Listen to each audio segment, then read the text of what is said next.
View from the sidelines, back again. Another win in the bag, another 3 points. 8 games to go from Champions League. I'm joined by Gatesy and Andy. Gents, first of all, how are we all doing? Second of all, how's it feel to be fourth? I'll start off with Rob. Oh, fourth. It's with 8 games to go, mate. I'm in dreamland. I seriously am. I mean, I can't. I know the season we finished third and all that, but I was I'd have been about 10 years old, so I don't really remember it that well. 8 games to go and we're fourth. I can't remember us ever being in that position. I know we finished fifth under Redknapp. I don't remember. I don't remember if we was fourth at any point. I really don't. I can't remember that clearly. It's just ridiculous. It's unbelievable. As Cammy would say, unbelievable, Jeff. I mean, it's just if you'd have said to me at the beginning of the season, James, you're going to be fourth with 8 games to go, I'd have said you're absolutely crackers. But here we are. Yeah. What about you, Andy? Obviously, you're sort of similar age to me, and in a roundabout way, it's the best that we've ever seen in our lifetime. Yeah, definitely. The only season what comes close is the last year at the Bowling. We were still in Champions League dreamland then, but this season I just see no bad egos. I know Pyatt was the main reason why we finished fourth, but this team spirit is just unbelievable, and I think that's what's got us a lot of results, and I believe that's what's going to get us in the top 4. Before we move on, how important is the Leicester game to you in you boys' opinion? I said to you on another stream, I don't think a draw is the worst result in the world. I know that you disagree with that and you think that we need to win it. But I just look at our respective run-ins, and with 7 games to go, I look at Leicester's, and I think you look at their last 3 games, it's Manchester United, Tottenham and Chelsea, as I recollect. Yeah. They bottled it last season. It wouldn't shock me if they blew up again this, especially you look at those last 3 games and you look at our last 3 games. I'm looking at it and thinking, well, realistically, we could get 9 points there and they might not get any. So yeah, I don't think that I wouldn't be brokenhearted if we went and got a point on Sunday. If we got all 3, then game on, because I think that puts us a point behind them, doesn't it? Yeah, it does. Yeah. If we lose the game, does that? Because then obviously, if we lose the game, really, we're not getting third, if that makes sense, because they'd be 7 points ahead of us, and that'd be tough. So if we put them close together, Leicester, if we lose to Leicester, I think Champions League doesn't become an impossibility, but it becomes a lot more of a problem for us to get top 4. Should that come to pass. So as I say, I don't think a point is the worst result in the world. I think that a point keeps us in touching distance, keeps us in the hunt. So obviously a win would be the sort of like the best result, but well, we'll see. Yeah, I agree. Andy, what do you think, mate? I think if we don't win the game, we've still got a chance for the top 4. But if we win, that intense and the pressure what Leicester will be under. I've just had a look. I forgot who Chelsea are playing. Chelsea have got Palace on Saturday, so their result, if Palace get a good result against Chelsea, that's going to motivate them even more, isn't it?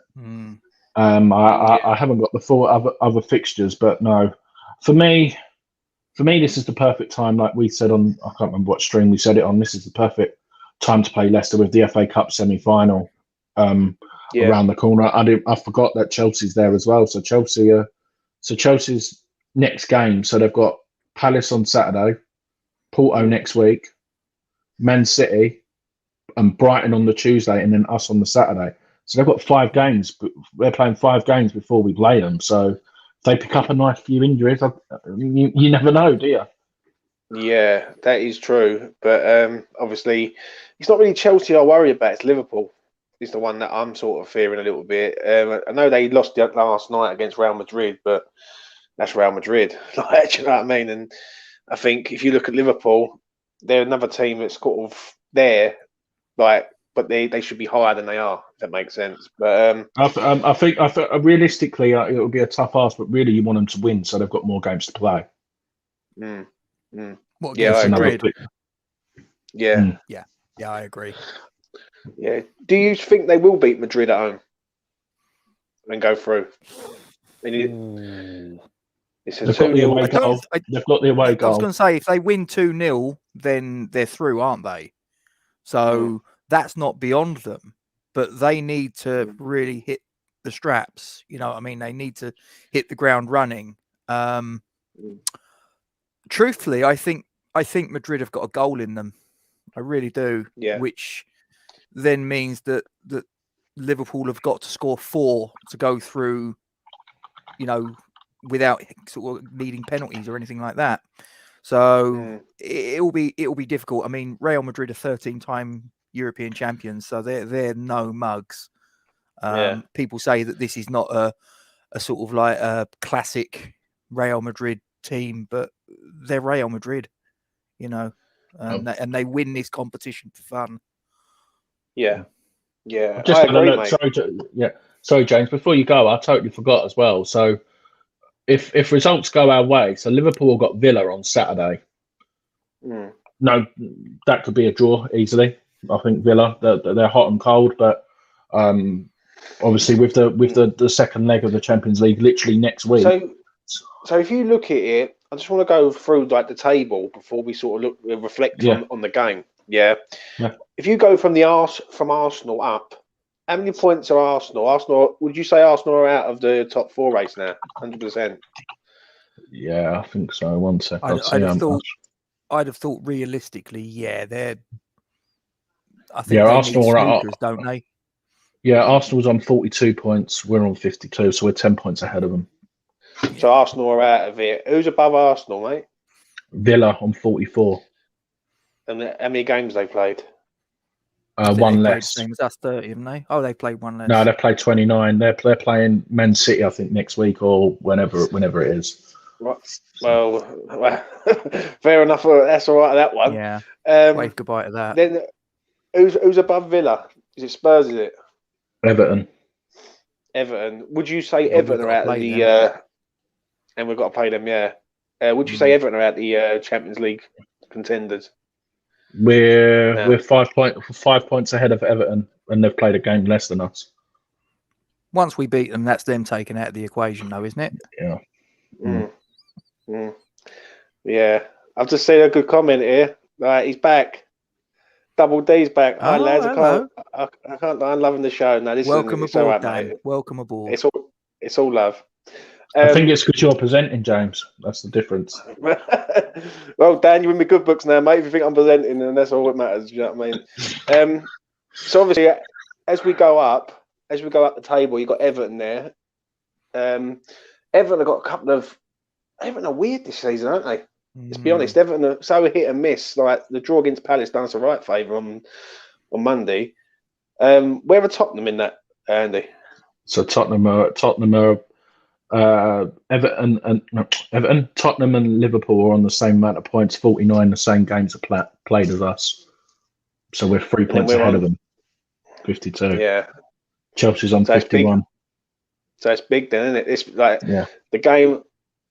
The game is like the game on Sunday is massive. I think if we win, if we drag Leicester towards us, then that one space opens up to 2, and it's like a free for all. Then, and I'll be honest with you, I look at remaining fixtures, and I think, as I said on different platforms, right? I've seen it on Gates's channel, I've seen it on Jake's channel, I've seen it on a lot of channels. We would accept them final 8 fixtures. Definitely. No Man City, no Man United like in there. Do you know what I mean? No Liverpool in there. We've got arguably 2 teams that could be fighting relegation or be relegated. I think West Brom will be relegated by the time we get to them. We've got 2 other teams will probably be safe by the time we get to them in Brighton and Burnley. So it's like falling in our favour, isn't it? Sort of thing. Do you know what I mean? Yes. Yeah. So the fixtures this weekend could, like I said, I'll just go through the ones what matter to us. So Liverpool got Villa on Saturday at 3:00, and then at 5:30, Palace have got Chelsea. Yeah, Palace have got Chelsea at Selhurst Park, and then don't worry about them. For a change, we're not worrying about Burnley and Newcastle. I'll just skip that fixture. And then we play at 2:05, and then Spurs have got Man United. So we need Man United to do us a big favour there. Imagine that if we win and Man United beat Spurs, that'll be a good Sunday. Do you want me to say that a bit louder, Gatesy? Should I say that a bit louder? She won't be able to hear you, mate. It's fine. That's all right. You can say it as loud as you like. That's fine. So obviously we've got 8 games to go now, and all them teams are all mixed up in with us, right? Out of 24 points, right? Me and Andy done it 2 games back. We said like we've got 10 games left, and we've done it on like an average basis, like win, draw, lose, win, draw sort of situation. And we come up out of the 30 points available, we'll get 23. And we've got 4 points from them 2 games with 8 games to go. We can get 19 points, can't we, Gatesy? From them remaining 8 games? Yes. Do you know what I mean? I think so. Yeah. What was it, about a month ago, I think it was, Gonzo on Hammer's Chat did a video with his dad. I don't know if you guys saw it, where they went through and sort of Gonzo's dad was saying that he thinks I think he said 72 points. And he said, because he said, I think we're going to get Champions League. And we're going to finish. I think he said we're going to finish second because the other teams had other competitions that are involved in European competitions or FA Cup or whatever. So, and we didn't. And I sat down and at that point, I went through the fixtures and I did a little predictor. I had us finishing on 70. Yeah. Now, if we finished on 70 points last season, we'd have quite handily finished in third. Now, whether that will be enough for third this season, it remains to be seen. But I still think we're on target to hit that. Now, what's that? So we got 52 points now. So it's 18 points out of the remaining 24. So you asked me, can we get 19? Yeah, definitely. Definitely. Yeah. What about you, Andy? What do you think, mate? I think we're going to do it. I think we're even if we just say we lose to Chelsea and Leicester, worst case scenario. I still think 16 points would be enough to get Champions League football. I'm thinking worst case. I don't think I think we'll get more than 16 points, but thinking out loud. And I've just had a look at a nice fixture. Sorry, I'm turning into fixture man today. So next Friday, Everton play Spurs. Next Friday night. 2 teams that are consistently inconsistent. And we've got Newcastle on the Saturday lunchtime. Yeah, so this is like thinking like best case, yeah. We know where we are when we're watching that, don't we, boys? Yeah, I know. Yeah. A live stream. Love watching on. That I think will be on the agenda, my friend. I do think so. And Chelsea play Brighton at home after their FA Cup semi-final on the Tuesday. So potentially, if things go our way, we could have that nice cushion between Chelsea before they next play a game.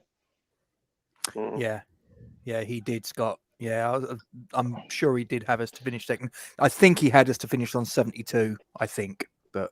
Andy, don't be deluded. You lose without Rice, as your shit is happy about that. And Andy likes the weather man giving us all the info. You say that, Cathal. You say that now, Milesy. You did the he must have watched. He's watched the show, hasn't he? He's watched it. Yeah, I think he has. Watched it. Yeah, he must have done. If you've got 2.5 hours to spare, it's comedy gold with Jazz. He was brilliant. He was absolutely top draw, Jazz, top man. Yeah, especially when he's had a few runs inside him. Oh mate, I love him, but he's brilliant. He loves to chat, mate. He loves to chat. Let's get the man in. He loves to chat, the geezer, but yeah, West Ham Online, welcome, mate. Right, we've just been talking West Ham Online, yeah? Mm-hmm. And basically, we've got 8 games to go, 24 points available. Out of the 24, how many do we need to realistically get in this Champions League spot? I reckon you'll need. Oh, it's a tough one. Maybe 18, 19. Oh, is that an over? Yeah, I think 18. Genuinely, I think it'll be about 18. Well, I spoke to Andy 2 games back when we said 30 points available. And I said, if we can get 23 points out of 30, obviously this was before Rice got injured.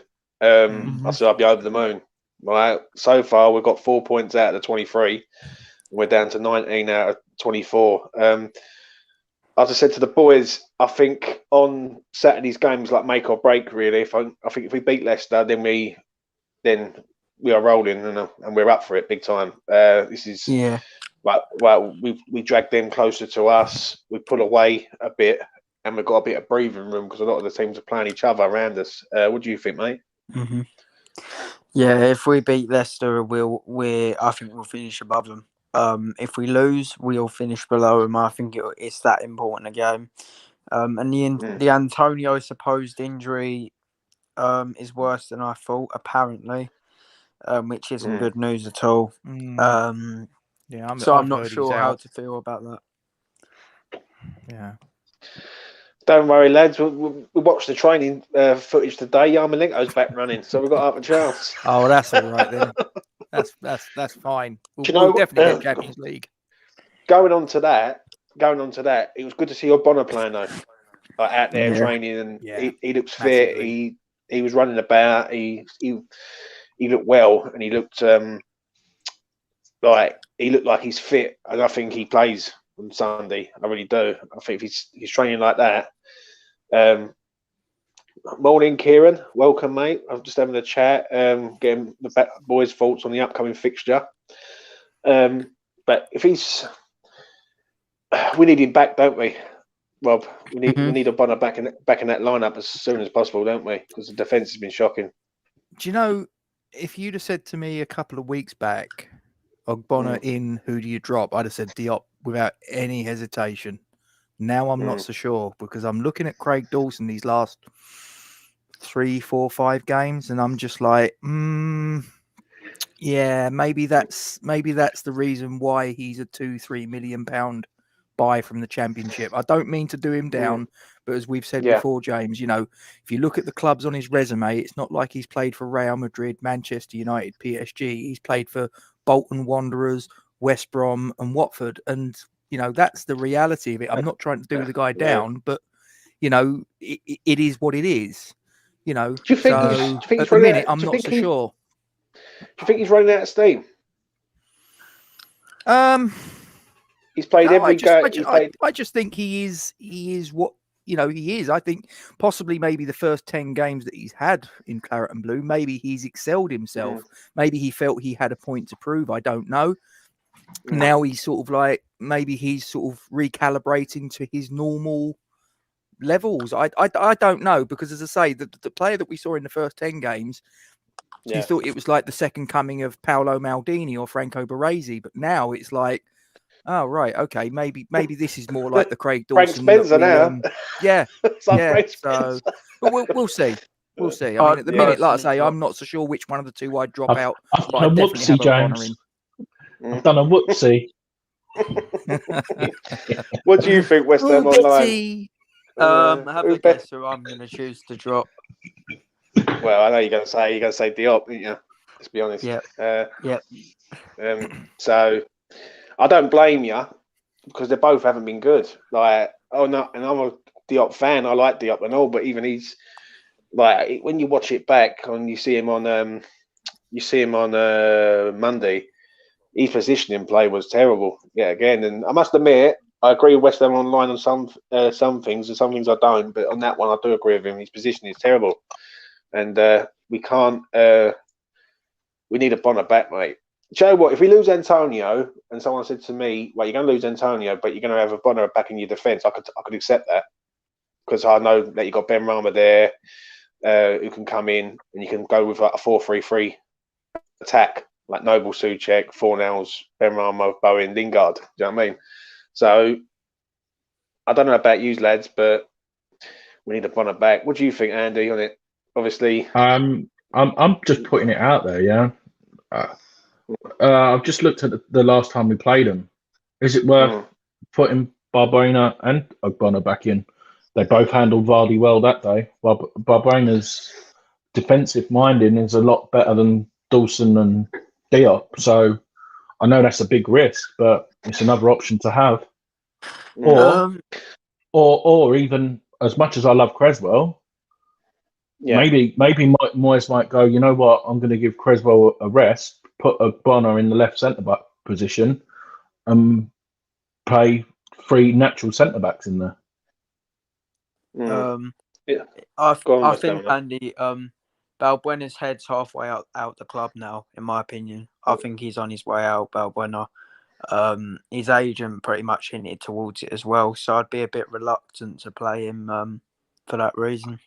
But yeah, I agree with you there. But they're professional football players at the end of the day. I'm guessing they'd rather be playing football, no? Yeah, but we saw it in 18-19 when players aren't fully committed. It can be a slight issue. No. It's both angles. But I just wanted to put that other option in there. I think, if I'm honest, if we're going to play 5 at the back, I'd rather put Kafau at the back and have Ben Johnson on the right-hand side, right wing back, rather than, because you know what I'm saying? I'd rather go that way and go the way that we went against Man United in the Cup, rather than, I'll be honest with you, I watched Balbuena today, mate, and even in the training, he couldn't be bothered. Like, I was watching that training. And I was just giving that as another option, what we could say. I'm not saying I would. I agree with what you're saying, but like I'm just saying, like I watched him today in the training thing. He was just standing there. It's just like going through the motions, basically. I'm here. I've got to do it for another 7 weeks. I'm out the door, sort of thing. So I guess it depends. Sorry, I guess it depends whether he's got his next club already lined up. If he's got his next club already lined up, then I suppose even psychologically he could be. If you put him in a match, for example, and he's got a 50-50 that he's got to make a challenge for, in the back of his mind, even for a sort of like psychologically for a split second, he could just, oh no, I don't fancy that. Do you know what I mean? Shy out of a challenge because he knows, if I break my leg here, for example, then that big money move to wherever it is off the table. Whereas if he hasn't got his next club lined up, and maybe he's thinking, actually, this next 8 games, I might be able to put myself in the shop window, then it might work in our favour a little bit. So I guess it kind of depends upon whether he's got that next club lined up or not, perhaps. Would you risk it? Would you risk a Bonner on Sunday after what you've seen today, Andy? At the end, I think a Bonner is a professional, and if they ask him, if they'll go, "Are you fit?" If he says yeah, if you go, "Are you match fit?" He says yeah, he plays. I think they'll leave it in his court. They won't just. I think Bonner's are very honest, and he knows what's on the state, what's up for grabs, basically, because he was there and when we missed out on it. So I'm guessing he wants it more than probably a lot of the other players. Yeah, I agree, mate. I agree. I've got a couple of comments here, obviously, and I'll get to them online about Bonner. He said, I know, probably off the end of the season, but is there a chance Balbuena features again? I don't think he plays again, mate, if I'm honest. I actually believe that the move's already lined up and they know it, and that's why he's not even getting on the pitch. If it's already done, then yeah, I wouldn't bother, because like I say, even sort of like if there's any 50-50s there, then he's going to pull out of them because he's not going to risk it, is he? Well, he said, is it too big of a gamble? Alves in there, to put Alves in there, I think. Yeah. Maybe against someone lesser, but if you've got Vardy running at him, I wouldn't fancy that. Moyes will make little changes as possible. Yeah, I agree with that. I think here and there. Yeah.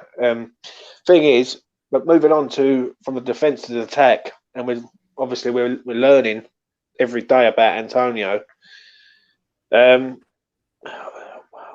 don't know where to start with this one, because we knew this was coming, and if we know as fans he's coming, Why didn't the board know it was coming? And I come to West Ham Online on this first. What do you think, mate? I'm actually a little bit on the fence with this one. If Moyes was given the funds, as he says he was, in the January to buy a striker, but he didn't think that there was an adequate replacement out there, I think I've seen enough of Bowen up front to suggest he's better than a Josh Madger or someone like that who we would have signed. But if there was a good replacement out there, then we should have got it done. But if there wasn't, then I'm completely fine with Bowen up front. Right, and I'm going to come to Rob on this one. If Antonio's not fit, what's your starting 11, mate? Fabianski. Yeah. I think I'd go. I would go back 4. I'd go Cresswell left, Soufal right. If he's fit, I would put Ogbonna in, and I'd probably put him in with Dawson.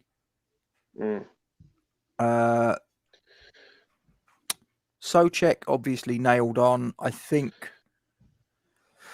Oh, yeah, probably Noble. I think you're going to have to give it to Noble and see what you can get out of him. I'm not expecting him to last all 90, in fairness. Then I would go. I think I'd go Fornals left. I think I'd go Bowen right. I think I'd go. The next 2 players I'm going to say Lingard and Ben Rama. Now, whether I would put Ben Rama in the 10 and Lingard as a false 9 or the other way round, I don't know. But I think I'd be inclined to go that way round. Yeah, I agree, but mate. I don't think Moyes will. Like I say, you're asking me what would I pick? That's what I would pick, but I don't think Moyes will in a million years.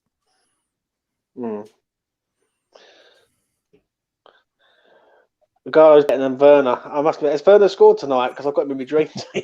No, he got subbed off. He got subbed off. Dear me. Cheers, Werner, mate. I appreciate it. At least you got good. At least I get points for you, not points for the real Werner. Do you know what I mean? Honestly, I think 4-3-3 myself.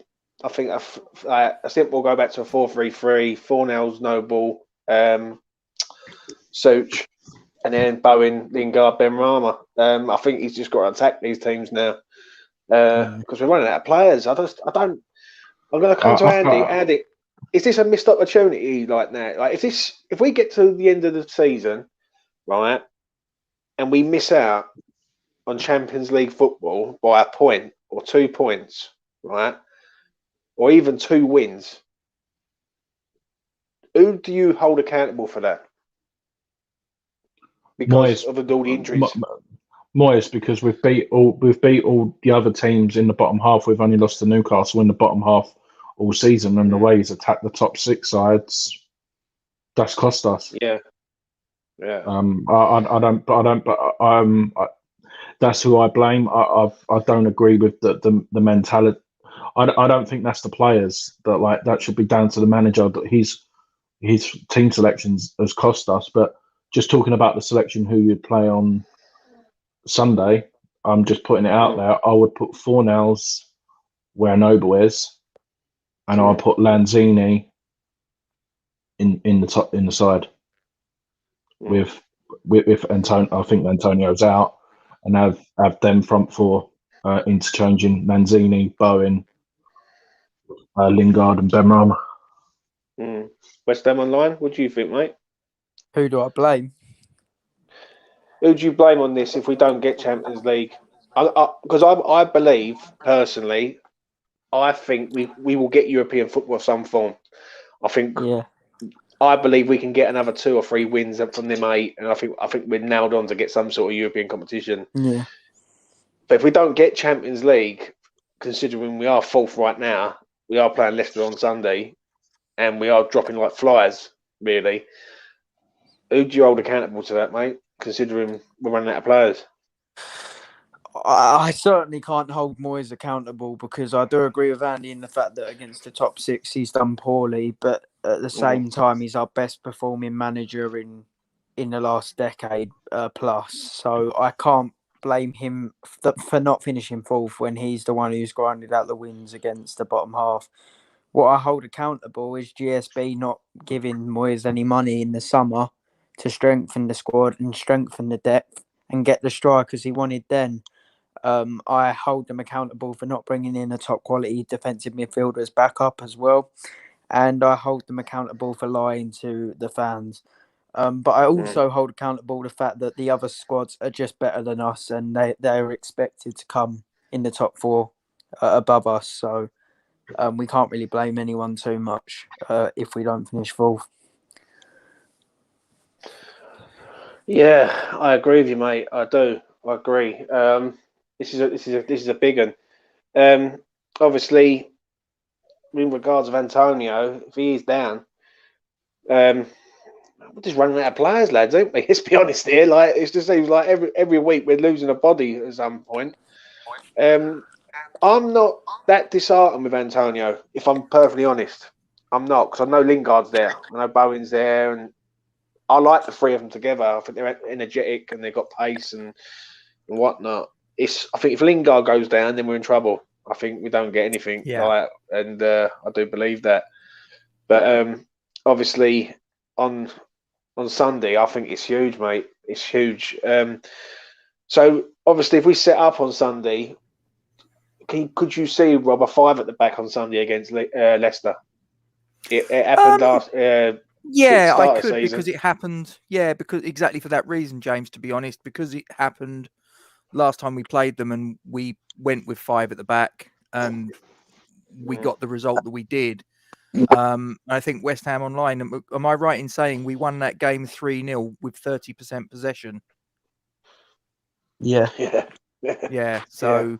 You know, proves that, you know, it's not always about possession. It's about what you do when you've got the ball. It's about when you haven't got the ball being sort of like organised, compact, you know, cutting off the angles and all the rest of it when your opponent has got the ball, and then hitting them on the break, which we did last time. So it wouldn't shock me if we went 5 at the back. But, you know, me personally, I think I would probably prefer to go 4 at the back and try and sort of, you know, meet them in the middle of the ring, as it were.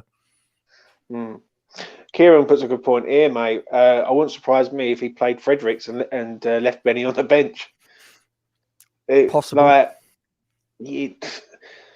just don't get me wrong. One thing I will say about Ben Rama, right?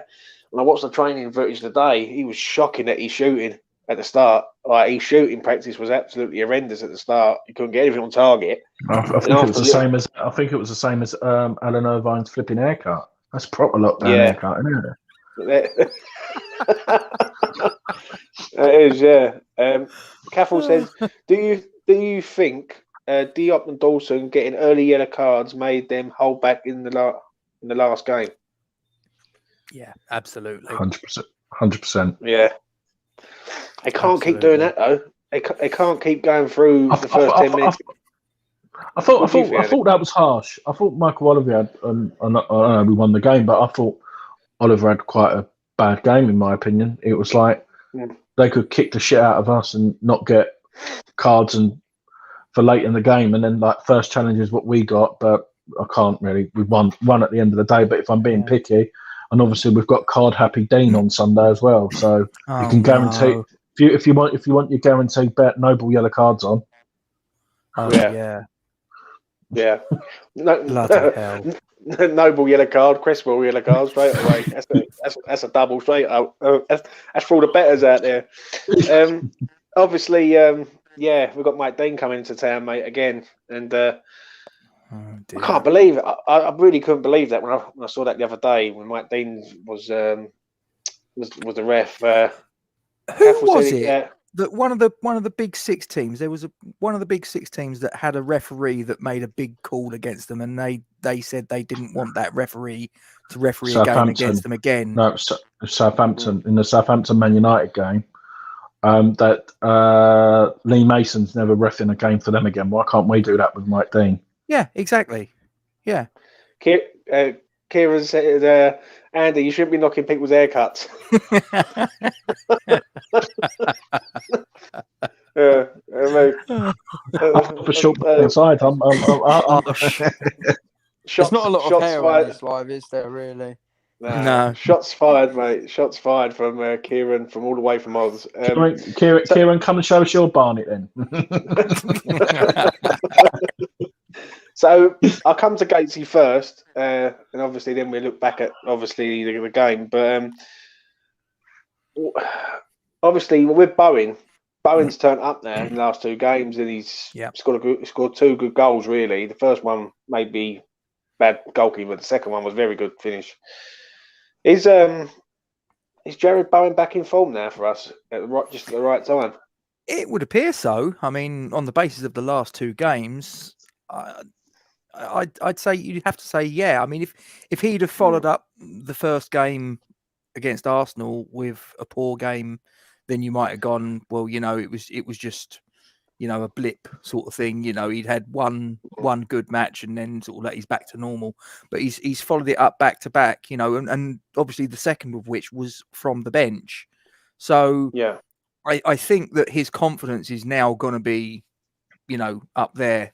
And hopefully we'll see the Jared Bowen that we saw, after lockdown last season and at the beginning of this, because that Jared Bowen was the exciting player that, I wanted to see in a claret and blue shirt, not the Jared Bowen that the last couple of months that you've looked at and thought you're capable of so much more. Why aren't you bringing it to the table? I agree. I agree. I was going to say that, Kate. See, I don't know if you noticed, obviously, the third goal is Bowen just seems to be on a different wavelength. I think it's when Lingard's got the ball, instead of Antonio, he knows he's going to get a decent pass, and that's why we scored that very good third goal. He makes that run. In my opinion, if that's Antonio running, he doesn't make that run. Yeah. I don't know about you. Agree. Yeah, I agree. Good point. What do you think, West Ham online on Bowen? He seems to have hit form at the right time now. Yeah. I've always thought Bowen's a good finisher. I don't know if you agree, but you don't score 6 goals in half a season at the Championship if you're not a good finisher. The problem was his decision making. He was shooting and passing at the wrong times, and he apparently had an illness as well, which didn't help. But I think his overall game was quite poor for a couple months, and the Burnley game was the point of it for me. I remember that game; he had 3 or 4 chances to lay in 4 nails and shoot for himself, and he chose the wrong option every time. But when he came on against in the last game against Wolves, I don't think he gave the ball away too many times. I don't remember him making any wrong decisions. I thought his goal was a fantastic finish. And it's back-to-back goals, two goals in 2 games now for Bowen, which is brilliant to see. And I think he played really well in both games as well. So hopefully he can keep it up, but I'm not going to say, Bowen's back too soon. But yeah, that's the player we want to see, really. I've just had a look. Sorry, James. I've just had a look. So Bowen has featured in every Premier League game this season, either from the bench or anything, and he has contributed in the Premier League with 7 goals and 3 assists. Not bad. This season. Bloody hell! I've got him down to get 15 assists all season, 150 to 1. He's got another 12 to go. Do you know what I mean? And that's no chance of that happening. I think with Bowen, I don't know why, but that goal he scored against Wolves, that reminded me of the Bowen of old against Hull, when he was playing for Hull, when he used to get run through and that left foot finish, he was deadly. I don't know. He seems to have, he's more alert now. Like, I don't know about you boys, but there's been games like before Lingard arrived, he was a passenger. He was doing nothing. He was nowhere to be seen, basically. So, Bowen is sort of, I don't know why, but he just seems to have just gone up a level a little bit since Lingard's there.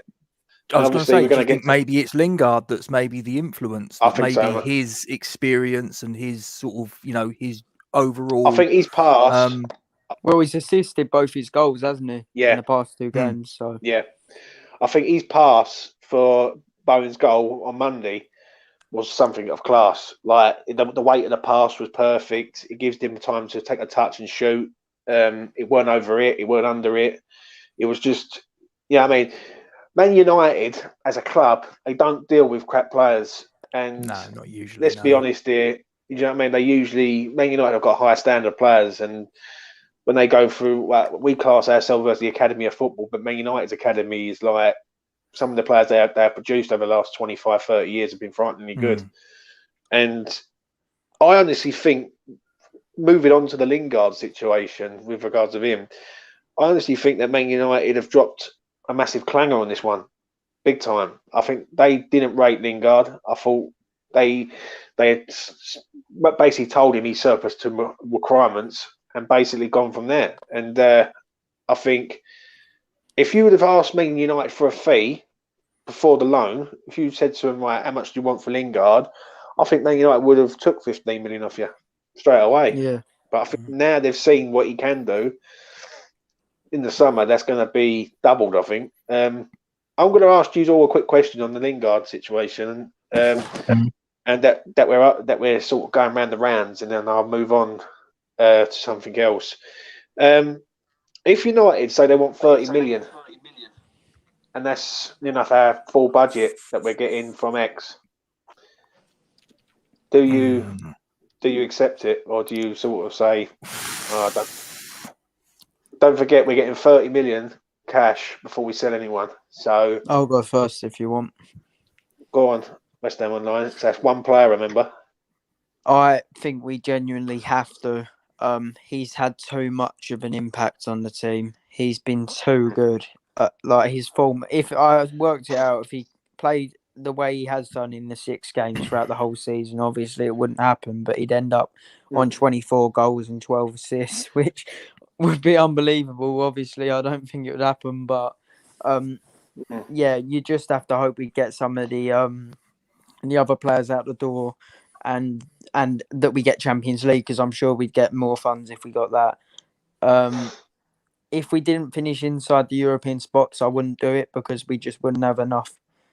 I'd be worried about the rest of the team too much, but you can't really let Lingard go the way he's playing, and I think it will be about 25 in the end, personally.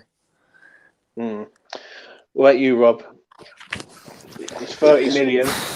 You get. See, the thing is, it means that we can't strengthen elsewhere. That's my only issue, because that's basically your entire budget. Obviously, we don't know what's going to be generated from player sales, so that's that's a variable that we can't quantify. So we have to deal with what's currently in the kitty, which is 30 million quid. So if we're talking not blowing, but spending all of that on a player who I think is top quality, but it then means that you can't get another goalkeeper. It then means you can't get another central mid. It then means you can't get another left back.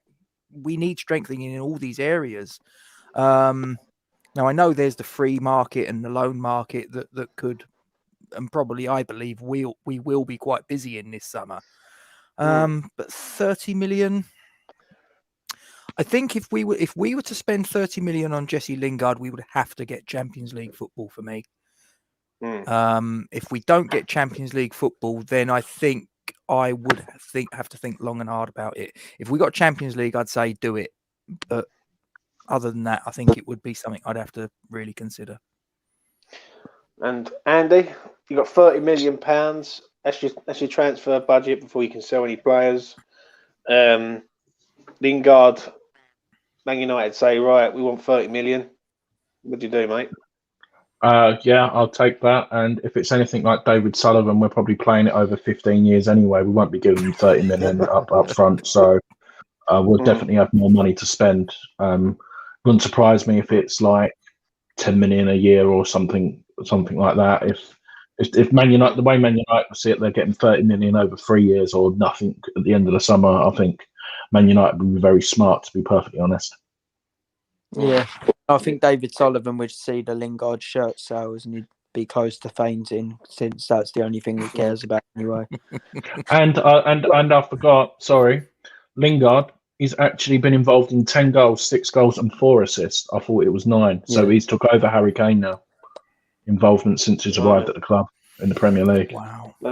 That's Right, I'm going to very ask you. impressive. I'm going to ask you all a quick question. I just want a number. How many goals does Lingard finish on, Rob? Oh, I think 10 is a reasonable estimate. Because he's already on, what, 6, isn't he? 7. Six. Is it Yeah, 6? so I think Six, yeah. so a goal every other game I don't think is unrealistic in what remains of the season. So I think 10 is quite a decent estimate. Andy? 12. You think double? You think you get double what he's got now? He's going to get a match ball in one of the games. One of the lesser teams, I think. I think he's just that different class. West Ham online? I'm gonna go for 30. No, I'm gonna go for 11. I genuinely think his form isn't stopping at the moment. I think 13's a bit overboard. Sorry, so that's changed that. But as Andy said, I see him getting in the Leicester games. I see him being even better. You saw the way he walked through Wolves' defence. It was like he was playing a game of Ghostbusters. The way that their defence parted like the Red Sea. So yeah, I definitely think 5 more goals in. Have we got 8 or 9 games? 8 games left. 8, yeah. Yeah, I think it's definitely possible. The way he's playing at the moment with the likes of West Brom, Everton, Southampton on the final day. Hopefully they'll be at the beach already if it's open. So yeah. Well, you saying Southampton? They might be in the FA Cup final, mate. Yeah, That's another thing. Yeah, man, they could beat Leicester and get in the FA Cup. Yeah, how good would that be though, James? They play the kids against us. We win for Champions League. We win 15-0. Lingard gets 15.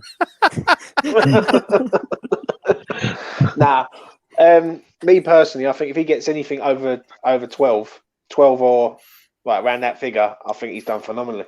But don't get me wrong, he's done well now. But if he in 8 games, I can see him get another 6 goals easily. Especially when you got to play Burnley, Brighton, West Brom, Southampton. That's 4 games. It could go another way, couldn't it? He could end up, playing really well, but only getting the 2 goals. Do you know the thing? Talking about the games and the fixtures, do you know the thing is that the stickiest game I find more challenging is that West Brom game. I think Sam Johnson's going to have the game of his life to try and get the move to us. Oh, have you heard about that? Yeah, 7.5 million. Do you know what? I think that's reasonable. I think that's doable. I thought 25 million was a bit much, but 7.5 is that's stealing him, isn't it? But we will speak about that briefly in a minute. But I'm going to ask you the question here, right? And I'm going to sort of word it right. But Ben Rama has played 2 games, 90-minute games out of 23, I believe. If Andy's the stats man there. Okay. Right. Okay, right. Do you think, Rob, there's something in his contract that says that if he plays over a certain amount of games, 90 minutes, because for 2 games, 90-minute games out of 23, that's not good, is it? Let's be honest. I'd like to hope not. I'd like to hope not. And I hadn't given it any consideration until you mentioned it earlier, to be honest with you. But nothing would surprise me. I've heard all sorts of weird and wonderful things wrote into players' contracts, bonuses if X, Y, Z happens. And I've heard it before where players have got up to a point where if they play 1 more game, they're due some sort of bonus payment of X amount of pounds. And then all of a sudden you never see them again. So, as I say, I've thought about it a little bit more actually, and it wouldn't shock me. I'd be disappointed, because at the end of the day, for me, Ben Rama's a guy that can turn a game on its head like that. And if we're in a tight game, he's the sort of guy that you probably going to need in those sort of games. He's going to be the little bit of the magic dust, the X factor. And to handicap yourself because you don't want to shell out a few extra quid, which could possibly, come back to you with interest by getting Champions League qualification, I think it's quite short-sighted. But given the current regime, nothing would surprise me. What about you, West Ham Online? because I looked into this and I was quite shocked really when I see the stats the other day. I couldn't really believe what I was seeing. You know what I mean? Yeah. So, what do you think, mate? Yeah, I thought that was a really insightful show, and I thought it was a really insightful part from Andy there, and it did bring the question to my mind as to whether that could be a possibility, and you'd think no, because there's literally no reason for it, but you never know with GSB. Sullivan's probably in Moyes' ear saying, "Oh, if he reaches 4 starts, I've got to give him £5 and a couple Freddos, so just bring him on." So yeah, I wouldn't be surprised, but it does seem a bit pointless. So I'd say no, it's not. I'd just say Moyes isn't his biggest fan, but I wouldn't be surprised at the same time. But don't forget though, before I get to Andy on this, he was here when Haller was here, and there's been games. Don't forget, Lingard only come at the end of January, so this is not like he's been like ruled out because of Lingard. Like he was in the he had played X amount of games, but he just likes to get subbed ahead of a lot for some reason. I just don't ever see him completing a game ever, really. And there's players who do complete games and whatnot. But I thought about it and I thought, really, 2 start to finish games is terrible. Like out of 23, like let's be honest. And then the amount of substitute appearances coming off the bench is like half of that, near enough. Do you know what I mean? It's half now, James. So he's been in the squad for 24. He's started 11 and been snubbed and come on in 11.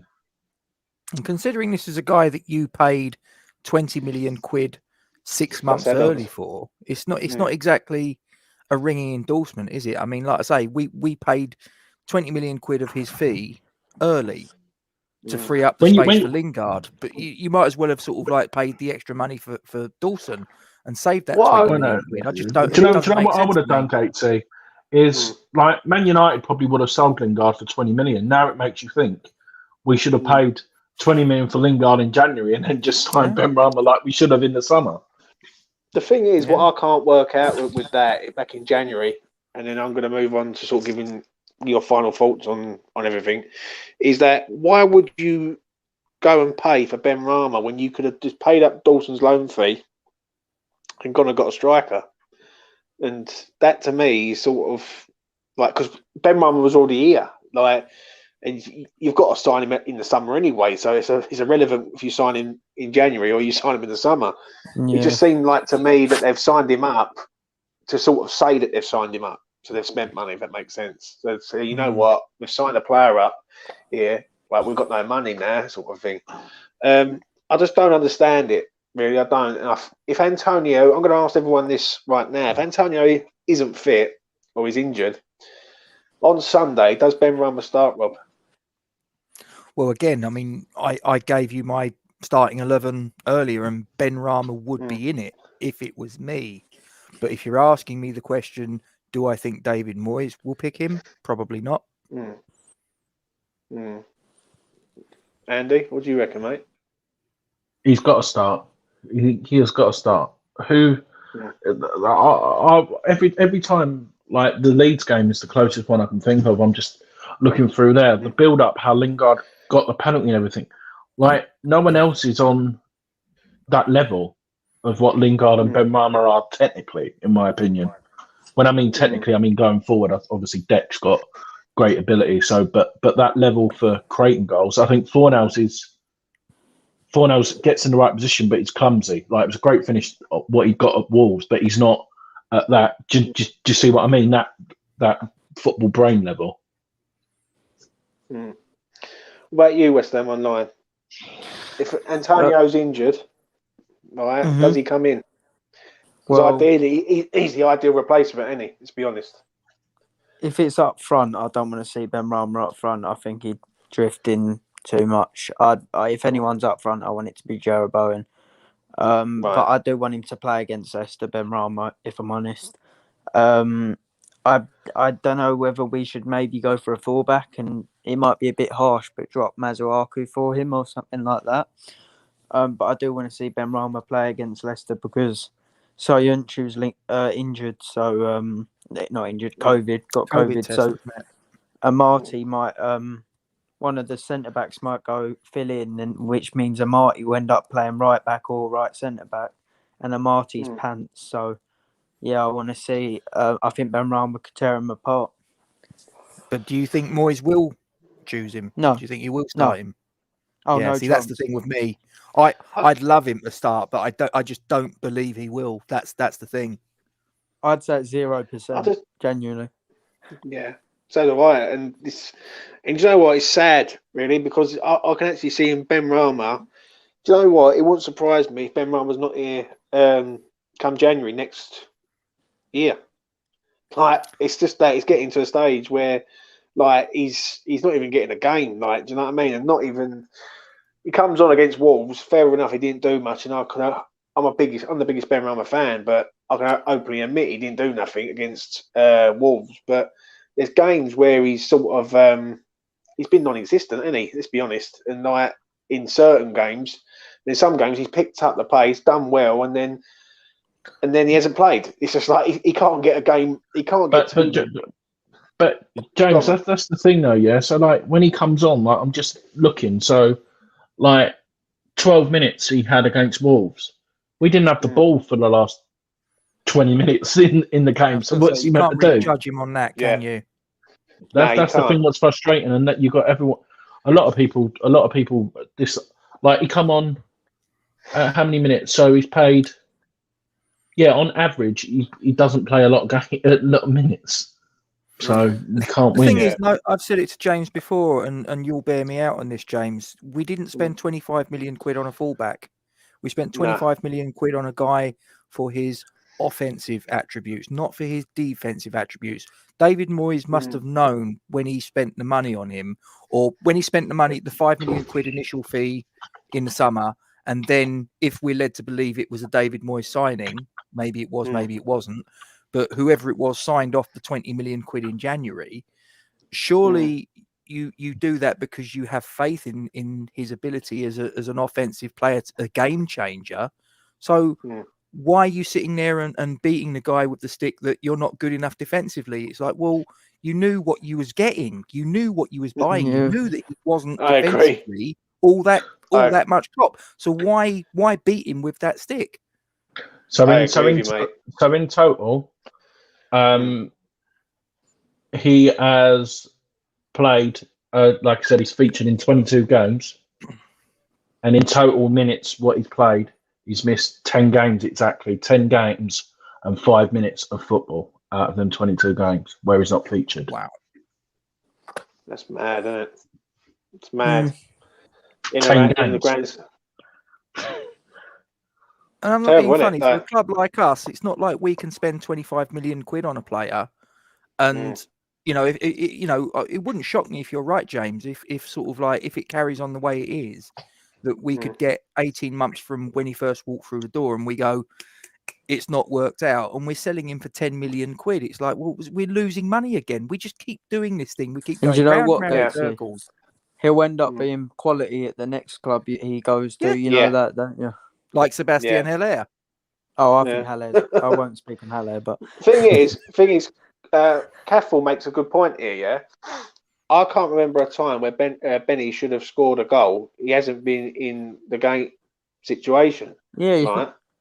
But then look how many assists he should have had if people would have buried their chances. He should have scored at Southampton. He had a good chance. Yeah, I know, but the way I look at it is like if we've got to give the geezer 3 or 4 games, 90-minute games, or at least a run of games, like. My honest opinion, James, is he doesn't fancy him in the big games. But just think, we've got 5 games against the bottom half teams. If he features, just say features in 4 out of them 5 games. Well, I'm going to ask all you a question now. Right, I'm going to ask all you a question now, right now. We've got 8 games to go. How many games is Benrahma playing? Start. 3. 4. I'd say about 2 or 3. 2 or 3. I'm going to say 2. I just think I don't know why I thought this the other day, and it just come to me. It just went boom, come to me. I thought, I wonder if there's something in his contract. There has to be, because I wonder if there's there's a thing in his contract that says, right, if you play 5 90-minute games, you have to give Brentford 2.5 million or something. Do you see what I'm saying? And knowing GSB, they're like, no, you know what you do? You just keep subbing him off and subbing him on. It ain't a full game, is it? Do you know what I mean? Yeah. And it just, nothing would surprise me at all in it. But I'm going to move on to the Leicester game now, right? And I'm going to get your thoughts on it quickly before we wrap it up. Gatesy, how does this game go on Sunday, mate? How do you see it going? I think we have a lot less of the ball than Leicester. I think we're going to have to be very organised, which is fine because we've done that pretty much all season. Vardy worries me. I think if he gets into a foot race with Dawson, there's one winner, and it doesn't go to our fella. I think we're probably going to concede because of late we seem to have been quite leaky at the back compared to where we were in, wasn't it January, when we had sort of like 3, 4, 5 clean sheets on the bounce. All of a sudden now we're conceding 2 goals here, 3 goals there. I think we're conceding a goal. I can see a 1-1. I think it's going to be a score draw. Yeah. Andy, how do you see it going, mate? Who's there? Obviously, we're going to have to watch Vardy, but Iniacho's the man that we've definitely got to watch because he's been phenomenal since he's come in. He hasn't stopped scoring, the geezer, and he was basically surplus to requirements back in January, and now he's come in and he scored about 6 or 7 goals, I think. What do we do, Andy, against Leicester to win this game? Because this is, to me, as a fan and the support of this club, we need to win this game. It's going to be an ugly game, very ugly. And the only way I see us winning is from set pieces and on the counter attack. And I think we've got the quality to punish them in both aspects of the game. Me personally, I think we're going to win 2-0. I think in the back of their minds they've got the FA Cup in their thing, and that the way they see it is, I want to be fit.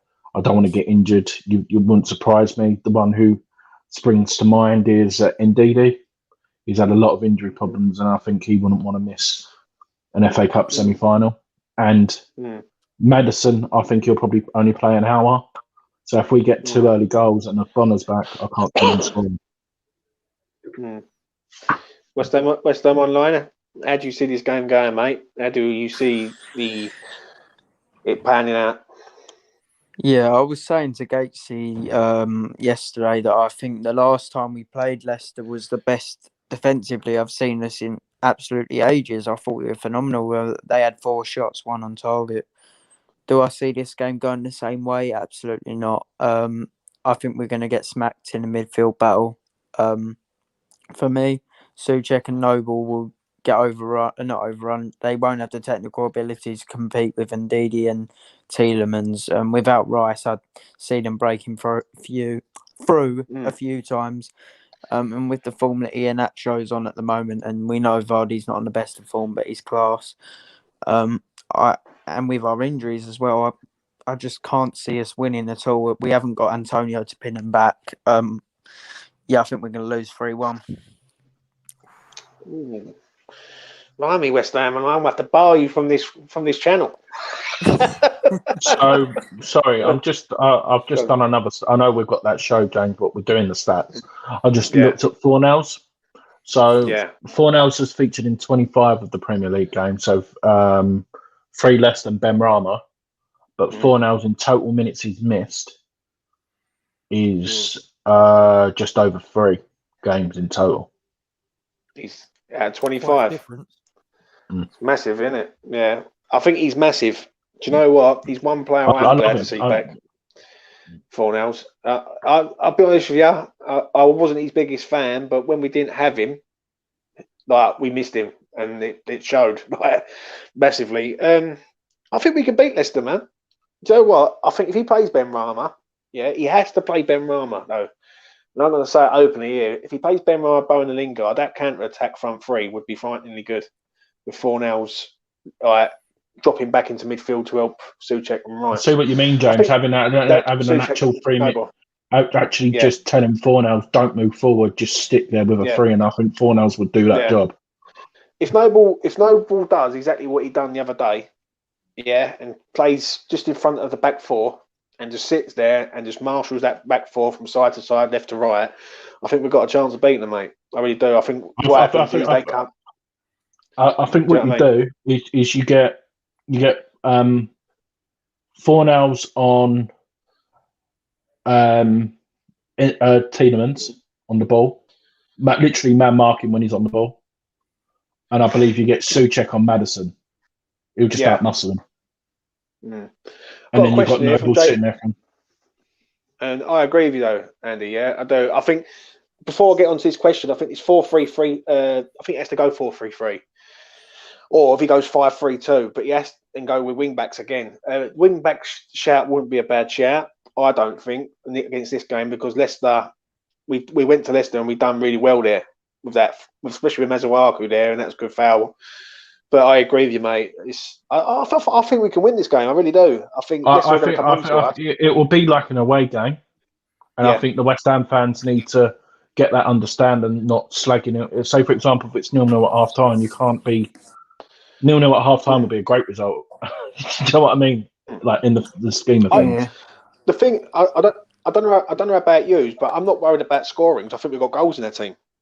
I'm worried about us defensively, especially 5 goals. That's what I predicted the loss, James. I think we will hurt them on the counter attack. I think what you said ran on, but I think defensively we're crap at the moment.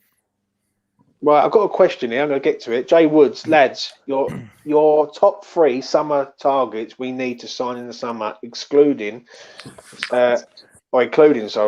Lingard. So who'd be your top 3? I'll start off with Rob. Sam Johnston. Yep. Tammy Abraham. And Rico Henry. Andy? Sam Johnson again for me. For that price, that's just ridiculous money. Ivan Toney. And Lookman. I like Lookman. I will, before I move on to West Ham One, I do. Even though he can't take a penalty for love of money, right? And I will admit that he can't take a penalty, right? Thank God, right? We got don't let him on penalties, but I like him. I think he's decent, mate. He's young. I think they'll let him go for quite. I think they only paid like £7 million from Everton. I don't think he'll cost that much money either. West Ham Online, you got 3 players you got to choose, mate. Excluding Lingard, I'd probably go Johnston, Toney, and Corral. Who? Who? The guy from Slavia Prague. Oh, yeah, another one. I would go Seema. Mine, if I was to pick 3, I want Ivan Toney at this club. That's number 1 straight away. I think he's definitely what we need. Who else do we need? I think we need Rico Henry from Brentford. I'll go and get him, and I'd actually go and get De Silva from Brentford and all. I'll literally go to Brentford and give them 40 or 50 million pounds and take all 3 of their players there. I think they're all top draw. I think Rico Henry's the best left back in the Championship by a long way. I'm going to look. I bet they're all I bet their agents sort out whatever his flipping name is as well. So we'll get a decent deal. Yeah. The thing is, here's something to throw at you. Do you think that say Josh De Silva and Rico Henry, if we went to Brentford in the summer and they looked at their mate that went there last summer and he's, comparatively not kicked a ball, do you think they're going to look at us and go, yeah, thanks, but no thanks? No, do you know, we could offer some. Randolph springs to mind. I don't know, but I can see that their goalkeeper leaving. Brentford goalkeeper's actually decent as well. To be fair, he's been linked with Arsenal. David Raya. Yeah. you've got Randolph. We could probably loan a couple of players to him as well. Maybe the Sorry, James. Go on. No, I think Connor Coventry. We could if that could be, say, for example, if we take De Silva. I know Holland's a bit injury prone, but literally you could flipping offer probably half of a flipping under 23 side, and they probably would bite your hands off because the way Brentford have run, they don't really. They're very smart when it comes to buying, aren't they? Yeah, I totally agree with you, mate. West Ham Online, stop trying to wind up. Let me ask you this though, right? With Sam Johnson, 7.5 million. Where the hell's that figure come from? Well, I was expecting a hell of a lot more. Rob, what do you reckon on that? Sorry, say that again, please. I know you're going to enjoy this one. So I'm just looking at the private chat. I'm just looking at that, and I'm like, oh, he's off again. He's off again. Yeah, I know, but I'm not that silly. But Sam Johnson, mate, 7.5 million. That's a bargain, isn't it? Yeah, that is a bargain. 28 years of age. He's got Premier League experience. West Brom are going down in spite of his efforts, not because of the lack of his efforts. We discussed it at length. You know my thoughts on Sam Johnston. I would have him in. I would actually pay double that if it was me. But so to get him for 7.5 million, you got to do it. I agree, mate. I agree. I think that's a bargain. That's doable in my eyes. I think 25 million is a bit, or 20 million is a bit much for a keeper who could go down, or is going down. Yeah. But what do you make of it, Andy? 7.5 million for Johnson. Bit of a steal, isn't it, mate? I could see Randolph going in that deal then, thinking about it. Well, won't even, just 7.5 million, you can have Randolph. I could imagine Randolph being on more. I'm just thinking of GSB. Randolph is probably on more money than what Johnson's on as well. Do you see what I mean? But they're probably licking their lips on that front as well. So yeah, maybe Randolph going the other way. Definitely good in the Championship. I remember. I think he got in Team of the Season or something when he was in for Middlesbrough. I think. He did. Yeah, 18, 19, I think. Yeah. How important though is it? Right? How important is it about with regards of next season? Our youth players start going out on loan. Like if Connor Coventry isn't going to play, and Odebeku isn't going to play. Really, they need to start going out on loan, don't they? Let's be honest here. They can't be sitting on the bench hoping for a chance when, let's be honest, if you're down the pecking order, I know you're on the bench, it's a great achievement, but they should be out learning their trade. What do you think, Rob? You know my thoughts on this, James. I mean, I can't understand for the life of me why the likes of Nathan Trott didn't go back out on loan. And even Connor Coventry, I mean, he was on loan at Lincoln, wasn't he? And I think he had 7 games for them. He's had 3 appearances in the League Cup for us, but he's never played a minute of Premier League football. And I'm just like I say, I think that they need to be tested.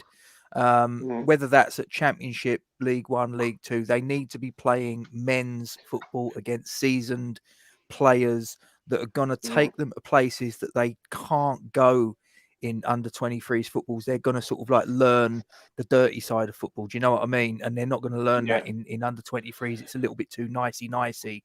So, and for me, Connor Coventry, I'm afraid he's at a little bit of a crossroads. I fear that he's the next Josh Cullen. Now, whether he's as good as Josh Cullen was, whether he's not, like I say, the truth of the matter is we've never seen him in the Premier League, so it's kind of difficult to gauge him.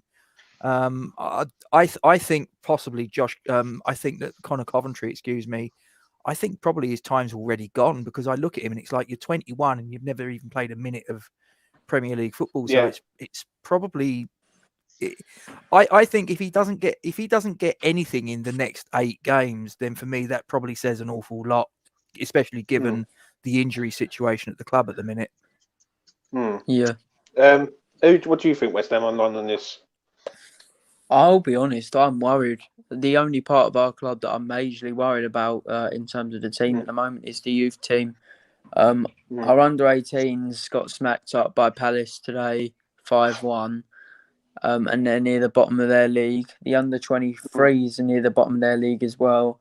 And I look at that team and I don't see many players who I think will be able to make the step up. I think what Gatesy just said is completely right. In my opinion, Connor Coventry I don't think he'll ever make it in the West Ham first team. Not because I don't believe in him. I've only watched him play about 4 times, but he's 21 years old. Declan Rice is only 22, and he's got over 100 games to the club. So yeah, I don't see Coventry doing it. Odubekos and Baptiste are the only players I have some sort of confidence in. And I believe they should both go out on loan as soon as possible. What do you think, Andy, on this? Obviously, our youth players, we're known for our academy of football, but at the minute, it seems like we're only producing sort of 2 players every X amount of years. Like, we should have talent coming from the door, basically. I think since they've brought in the under-23s league, I think that's when our growth has stopped. I think it's a pointless league, to be honest. Why can't we just go back to reserve team football when, say, for example, what was it? We're only allowed to bring, 2 senior players or whatever it is at a time. Do you know, like Yarmolenko or Masuaku? It's just bring it back to old school reserve team football where you can be any age and send them out. What's the point in keeping them in?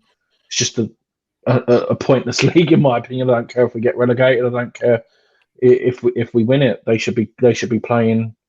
I know we had that big debate a couple of weeks ago when I was like, if Odubeku should only be looking for a championship. Oh yeah. But thinking about it, I can't see a championship club coming in. Any football will do, and like you said, it is confidence. But at the time, do you know what I was just thinking of what I would like, and I think Coventry would be able to. He's probably the only one where a championship club will come in for him if we're lucky. Yeah, James, I have to speak here quickly to Jay Wood's comment. Sorry, Jay Woods, but Harrison Ashby will never. He done okay in a couple cup games, but if Ben Johnson can't play for us, Harrison Ashby is not going to be able to. He's too weak. He's never. You look in the under-23s, and he was getting torn apart by a Brighton winger. Harrison Ashby will never be a West Ham player, I'm afraid. But what I want to know is, though, right, is where's this gone wrong? Like, where has this gone wrong with us? Because we used to produce players. And it just seems like now, like Nathan Holland, for instance, we'll go back to Nathan Holland. We'll start off with him.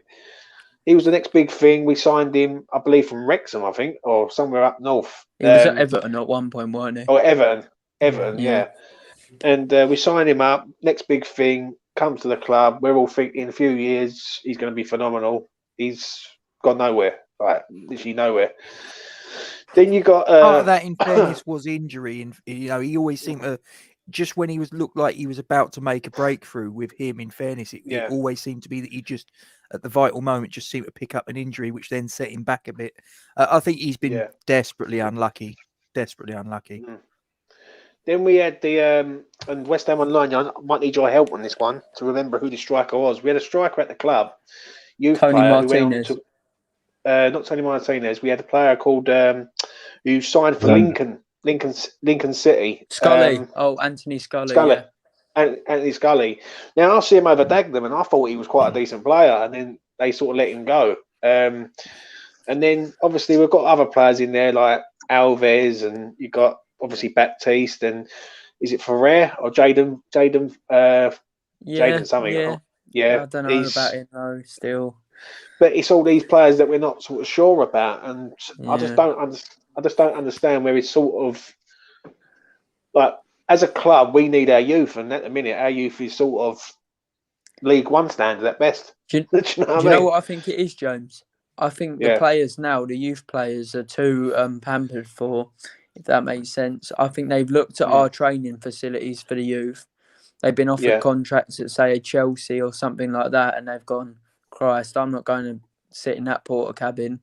They've gone to Chelsea. They've even gone to maybe What was that club in the Championship that has League One? Sorry, Rotherham have much better facilities than us.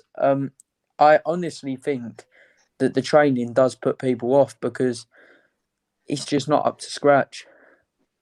Yeah, but I don't know about you though, Rob, but do you believe even if we had good training facilities, these players are just not good enough? I take what West Ham Online's saying. I think he has a point, because I think as a player, you're going to look at your facilities, because don't forget, that's where you're going to be pretty much every day. So you have to be looking at that environment and thinking that you're going to get something out of it as a player in terms of your development. And I think if you look at Rush Green and exactly what West Ham Online said, you look and it's like porter cabins bolted together. It doesn't exactly scream Premier League to you, does it? And yet you look at, there are, I mean, there's probably, I mean, you just said Rotherham. I mean, I don't know. I haven't seen Rotherham's training facility, so I'll have to take your word for it. So if Rotherham's training facilities, have you seen Fleetwood's? Those I have. Sorry, now they're like, it's like they're state ridiculous, of the art, isn't it? Yeah. Whereas ours are just a state. But the one for me is bloody Leicester's. Yeah, that training facilities, that is ridiculous. And that's what will keep us apart, Andy. You've got Leicester's, and ours looks like the toilets at Wireless Festival. I don't know what. See, I'm not being funny. I'm not being funny. Kieran sums it up brilliantly. To be fair, we have the best porter cabins in the Premier League. So yeah, I disagree with that. I agree exactly what you're saying. Toilets doing the team meetings. Everyone's just sat on the toilet. That's how they have. That's how they have their lessons. Yeah. But do you think with the new plate? But do you think the changeover though? Do you think the changeover from the under-23s, like Andy said about the reserves, when there was reserve football, it was hard, like because you had players who weren't getting games in the Premier League playing reserve games, and they was up against players who were of a decent standard, if that makes sense. In the under-23s, it's very sort of academy prospects. Only two first team players are only allowed to play. The thing I'm going to disagree with that on is that it's the same for every single other club in the league pyramid. So we can't use that as an excuse. If we was the only ones that were having to suffer that, then I'd say, okay, fine. But all the other clubs are having to produce youth talent with that same structure in place. Yeah. And they seem to be doing it quite well. Why not us? Yeah, I suppose you can say, though, Andy, it gives the players that competitive edge being in a league. But you can still have it as a reserve league, mate. That's what I meant, like reserve team football. Like have it as a league, but not just an under-23 leagues where you can mix it. Yeah, I agree. But to be fair, if you look over the Premier League this season, there's not many. I'm thinking of many clubs. There's not many youngsters coming through many other teams. Really, when you think about it, it's not like the thing is, though, Andy. I will say one thing. And me and Rob have had a good discussion about this, a really good one.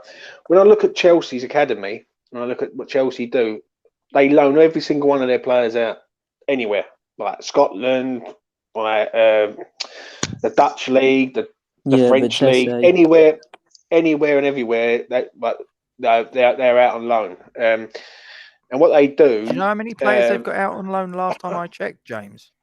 43. I'm right in saying I think they had 31 players out on loan. Last year they had 55. Yeah. 55 out. I know. And the thing is, when you look at it like that, you're looking at players, and they're learning their trade in every sort of environment. Like, and it's sort of like Jay Woods puts a good point here. Loftus-Cheek is he worth a punt at 20 million? Now Loftus-Cheek's a good player, another loanee from Chelsea. He's nowhere near the Chelsea team. You got Batshuayi, who's at Palace. I'm not saying he's mustard or nothing, but there's players. Do you know who I would have? Gallagher from West Brom. He's on loan from Chelsea. And I think Chelsea's loan system is phenomenal. I think they done it with a player from Brighton in Lamptey. Like they loaned him out to a place. I don't think they loaned Reece James, but they kept Reece James and they compared the two and they went, "No, Reece James is better. We'll keep him. We'll get rid of Lamptey." let's be honest, Lamptey's a really good player. Like, I think he won't be at Brighton next week. That even Caffel says Bakayoko. Like, his players. Yeah, but Bakayoko's just a failed player, isn't he? They just can't seem to sell him. But would you then, saying that we're thinking about this loan system then, because I've just had a look, like the under-23s we drew with Chelsea today, because they've got a thing. Is it better for West Ham to just go, you know what, scrap the under-23s, all we're going to do is loan them out? If they don't get loans, you get release them. I'll tell you my opinion on this, because I'm quite strong on this one. I don't think our players want to go on loan. I think they think they're too good to go on loan. And I think they've got a bit ahead of their station, so to speak. Like, are you telling me that Coventry can't go and get in a League One team? Like if an MK Dons come in or a Charlton come in and said, you know what, we'll give you a year's loan playing competitive football like Cullen. I believe that there's teams there, and if the frightening thing about it, and I'll ask Rob this, is that if our players are not getting loan bids for any of our youth players, that really is a concern, isn't it, Rob? That would be a damning indictment. If you've got however many players in the youth setup, what do you reckon? Maybe about 30 odd players, 30, 40 players, I don't know. And if you're, as a club, you've got no club within the 92 league pyramid system that's coming in for any of your players, I think you need to be concerned. I really do. What do you think on this, Andy, before we start wrapping it up, mate? Obviously, we've got our loan our loan system. When you look at our under-23s, I couldn't tell you who's out on loan for us. Like, if someone could tell me how many players we've got out on loan from West Ham. I think last time I checked, I think it was about 7 or 8. I think. I think what's more worrying is like X and West Ham will know more than me. Is I can't remember his name. It's a double barrel name. That's the only one who X talks about, and Connor Coventry.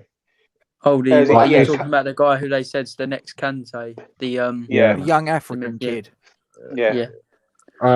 Is it Kieran Apaya Olsen? Yeah, that guy. Yeah, he's brilliant. But the problem is, once again, as James says, he needs a loan, and not. Obviously, I'll let you continue, Andy, but that's my opinion anyway. But yeah, no, I would. Andy, I'd like you to just get up before we wrap it up, mate. I want to know how many loan players that we've got out on loan.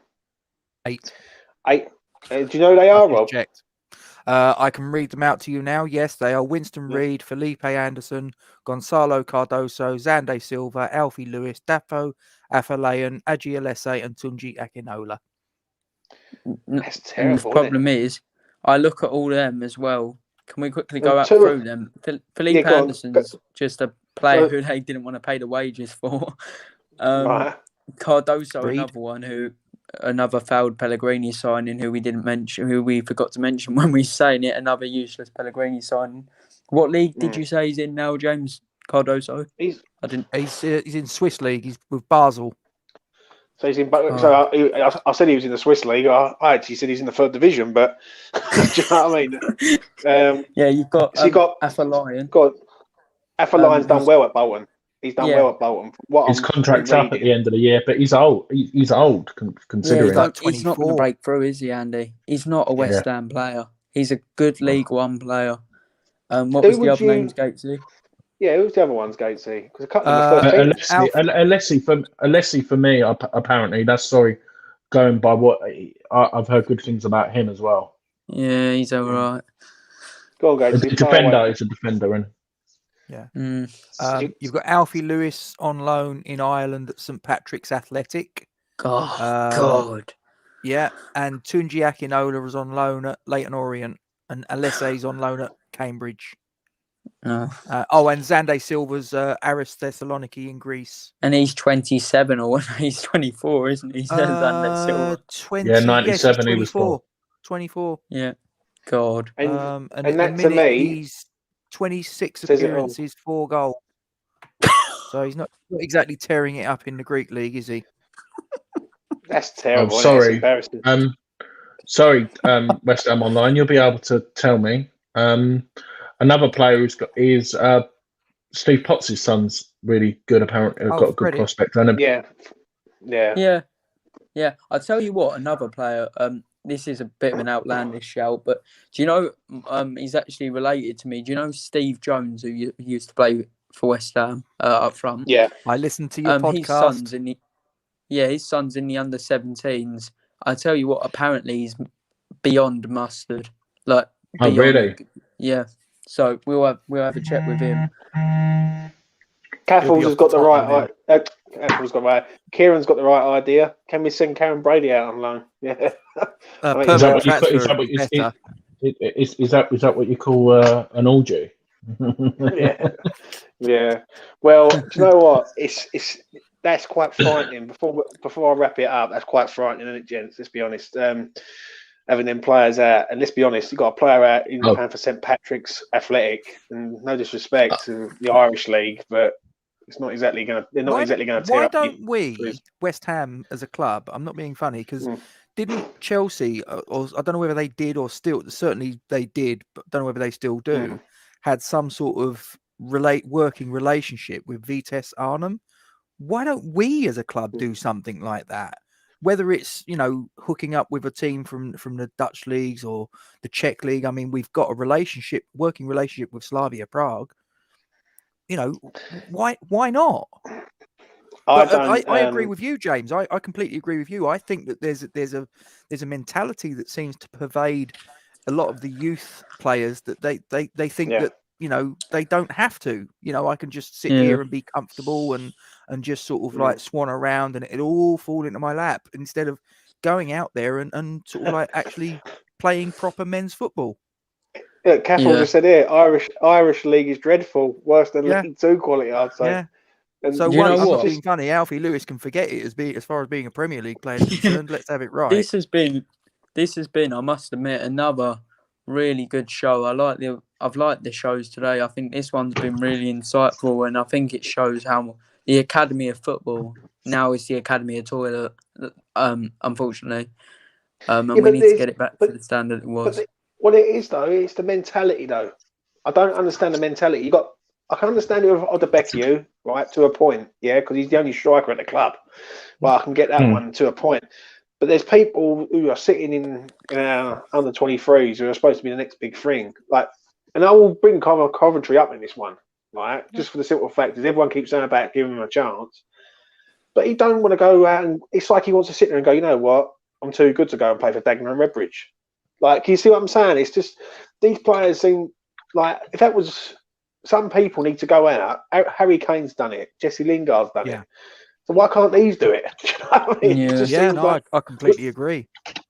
And it just makes no sense to me. I don't know about you, but it just seems like to me that they just can't be bothered. It's like I think to me they think they've cracked it at the under 23 level. If that makes sense. Yeah. Do you think that's because the contracts that they're getting are so big? I mean, I heard who was it? It was the kid that's now at Fulham, Tosin, who was at Manchester City, and he signed a contract when he was at Manchester City before he'd even kicked a ball for them, and I think he was earning like 20-25k a week, and it's like, really, you're earning mega money before. You're probably earning more in a year. You're earning in a week, and you're not even played a minute of Premier League football. So, is it any wonder that they don't want to sort of demean themselves by going out and playing for Morecambe or Rotherham or someone like that? Yeah. Do you think they look at it? Sorry, Andy, I'll bring you in, mate. Yeah. Do you think they look at it as an insult? Like, say they're on X amount of pounds. Say, for example, they're on 10 grand a week, for instance, like being a youth player, whatever, 10, 20 grand a week.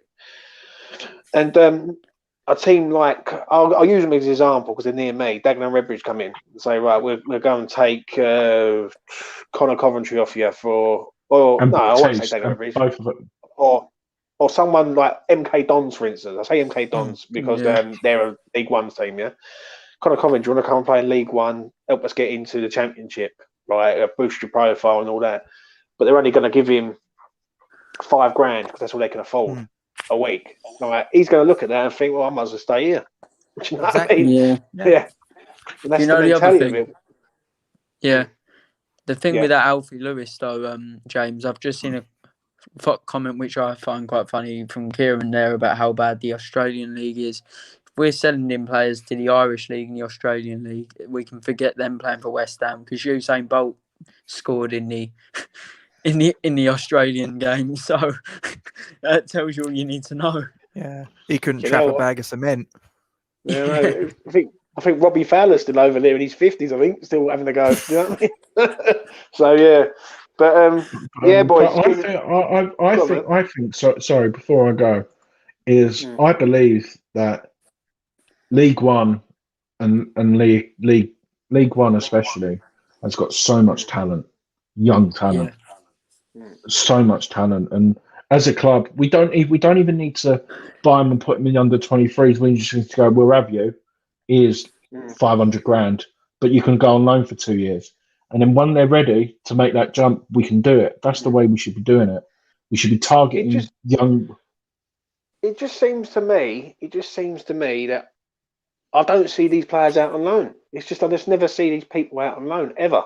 And let's be honest here, the list that Gates has just read off, 2 or 3 of them players are first teamers. Do you know what I mean? Anderson's a first teamer, ex-first teamer. Winston Reid's an ex-first teamer.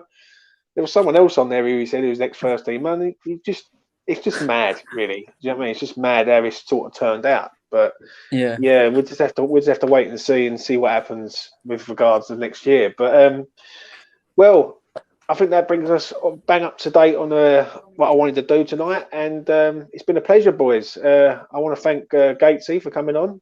Falls from Irons. Thanks for having me. Follow him. He's got. I must admit, Gates is doing well with all his content over there. I must admit, I like all the stuff. I like the show on a Tuesday night. Appreciate it. Thank you. And he's doing a lot of good stuff, and he's trying to get his platform up as much as I am. And there's no competition. We all are as one. And we're working together as a unit, and yeah, it's good stuff. And appreciate it. Go and follow his page. And go and follow his page. I want to thank Andy, Statman Andy. I'm going to call him from there on because he's just got a stat. Yeah, Stato. Yeah, he's a better version of Stato. Statman. Yeah. He's the stat man. That's what I'm going to say on that. And that's an exclusive for you viewers. Me and James, we're going to record it in the next few days. We're going to be the first half of our stat show. Yeah, and we're going to go through it all and have a look. And I want to thank West Ham Online. He's got a podcast, the Who podcast. Go and follow him on Spotify. And he's doing some good stuff there, getting some good people on. He's worked with Earth TV and recently when we played them, and he's doing some good stuff, mate, and long may it continue. And if anyone wants to come on in the near future, it's always nice to have new people coming on to the show. I'll talk to anyone, and the boys will talk to anyone, and we are as one basically. So if any time you want to come on, drop me a DM on Twitter, and obviously I will let you on, but just don't let me down, basically, because if you let me down, you won't be on again. As simple as that. So and that's I can't be any fairer than that. James, can I quickly say something? You got it. If you don't think the people watching now, anyone who's just tuned in, if you need to subscribe to Falls from Irons, subscribe to Hammer's Poll, follow Andy on Twitter, because I don't mean to toot our own horn, but the last 2 weeks we have been putting in the hours on these shows, haven't we? We've been on here constantly, and it is really enjoyable doing these. And I do really like doing these shows, and it's consistent, isn't it? What you're getting with the content. But West Ham Online, it's not just that. Look, it's like the people who follow us everywhere. Cathal, Scott, the ones who make it here, and that Kent. I know Kent's not in this one tonight, but it's just nice to have everyone different ages, different opinions. But the thing is, before I wrap it up on this, it does get tiring when you keep trying and you're not seeing any sort of you're not seeing anyone subscribing and all that, and it does get a bit frustrating from time to time. But obviously you got to take the rough with the smooth, like everything in life. So, but we'll just carry on. And you could always do what we've done, where we just sort of like ritually humiliate ourselves and sort of prostitute ourselves and say, if you subscribe, we will do this. Because I don't know if anybody was watching Jake Cox's, but yes. The Duke's apparently put me out. If we get to, I don't know if it was 250 or 300, he's going to get me a hippo outfit to parade around in. And I'm just like, oh dear. And also, when we play Newcastle, if anyone doesn't know, Duke's Pub, hopefully a watch along going on there. You'll see. I'm really hoping you guys do a watch along so I can see Gates's reaction to when we concede. But yeah, God. Yeah, I might say a few curse words. Let me warn you. Yeah, yeah, but like I say, it's been good. Obviously, I've got a new show coming out now that I'm going to start doing amongst West Ham fans, and it's Back to the Bowling, like a podcast. And I want to talk to people about their memories of our spiritual home, because for some fans, they will never realise how special that place was to us, but other fans, it lives long in our memory. And that'll be coming out soon. And I'll be DMing people if they want to come on. Just DM me. You know what I mean? It's easy. Just DM me, and I write you down, get you in. It'll be like a 30-minute slot, and just talking about your time, like how you do your sort of pre-match routine. Like if you've had any rituals or anything you do like before a game, do you know what I mean? Right. And it'd be fun. It'd be a lot of fun, and it'd be a lot of good memories. Do you know what I mean? Because I know it's 5 years on now in May, but that place still means a lot to a lot of people, and obviously a lot of people. It still gets me down when I get the district line in, and I go get to Upton Park, and it just hits you. Here's a little thing for you. I don't know if I've shown you. There's a book that I've got. I think I've shown it to Malsey. It's a book with a load of newspaper cuttings of our time at the bowling ground.